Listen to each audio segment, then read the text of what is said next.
de route d'un second projet de RER en Nouvelle-Aquitaine, celui de Pays Basque-Landes. Cette initiative confirme l'engagement de la région en matière ferroviaire et surtout répond à une préoccupation forte de nos concitoyens, à savoir celle des trains du quotidien. Notre groupe votera donc en faveur de cette délibération sans la moindre hésitation. Ceci dit, nous tenons à rappeler le contexte archi-concurrentiel dans lequel cette feuille de route va être votée. Actuellement, plus d'une vingtaine de projets équivalents de RER sont dans les tuyaux en France, mais seuls 10 à 15 projets seront financés par l'État. Tout le monde ne sera donc pas servi, c'est pourquoi nous assurons l'exécutif de notre fort soutien vis-à-vis de ce projet. D'autant qu'au Pays Basque et dans le sud des Landes, les attentes de nos concitoyens en matière de transport en commun sont énormes. Une forte croissance de la population durant ces dernières décennies, associée à une géographie particulière, sont à l'origine d'une terrible congestion du trafic routier, pour ne pas dire une thrombose, durant les mois d'été ou les jours de pluie. Et vous le savez, il pleut souvent au Pays Basque. La présence de barrières naturelles importantes, l'océan à l'ouest, la Dour au nord, la Nive à l'est, mais aussi artificielle avec l'aéroport au sud, rend l'accès au BAB, cœur de l'agglo, particulièrement difficile. Les points d'entrée sont peu nombreux et complètement saturés aux heures de pointe.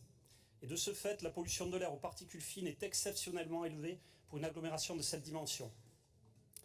À cela, il faut ajouter le phénomène d'érosion du littoral qui frappe les falaises de la Corniche basque entre Hendaye et Saint-Jean-de-Luz.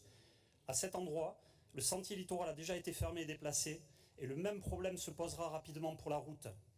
Or, celle-ci voit passer 9000 véhicules jour en hiver et bien plus en été. Il va sans dire que les deux autres axes routiers qui relient ces villes ne seront pas en capacité d'absorber tout ce trafic sans conséquences négatives. C'est pourquoi il nous apparaît indispensable d'offrir des solutions alternatives de transport à nos concitoyens au Pays Basque et dans le sud des Landes. Et des solutions qui soient en accord avec des objectifs de réduction des émissions de gaz à effet de serre et de particules fines. Ce projet de RER basco-landais est exactement ce qu'il leur faut. Il répond parfaitement aux enjeux. Une remarque cependant, une seule gare dessert actuellement Bayonne et elle se trouve sur la rive droite de la Dour. Or, les principales zones d'activité, les principaux lieux de scolarité et de formation, ainsi que les principaux lieux de spectacle et de divertissement du BAB se trouvent sur la rive gauche. Il nous apparaîtrait donc opportun d'envisager l'aménagement de la voie de fret dite du Soufre et son intégration dans le schéma du RER afin de desservir cette rive gauche particulièrement saturée.